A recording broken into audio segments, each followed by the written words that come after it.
These are all the ingredients you will need to make my Persian chicken pilaf from my book Tasteful. It's available on foodcentric.com.au and also in good bookstores. And this is from the Autumn Passions chapter. You will need 6 cardamom pods that have been split. Add them to 1 litre of simmering chicken stock. Add 1/3 of a cup of currants, 1 teaspoon of allspice, 1 cinnamon stick, 2 bay leaves, 2 slices of lemon, and 1/4 teaspoon of saffron threads, or you can use 1 teaspoon of turmeric, and allow it to infuse. Rinse 1 1/4 cups of basmati rice until the water runs clear. Then salt 6 chicken thighs with the skin on, and brown 1 sliced onion in 2 tablespoons of oil. Remove, you'll use these for garnish.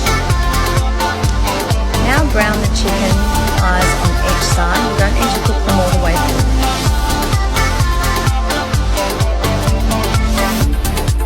Remove, add 50 grams of butter and toast the rice for 1 or 2 minutes.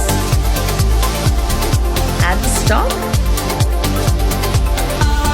simmer for 15 minutes with the lid on, and then turn it off and let it stand for another 15 minutes without removing the lid.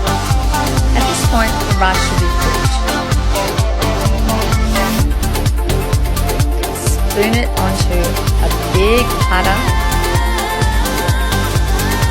and garnish it with fried onions, toasted pine nuts,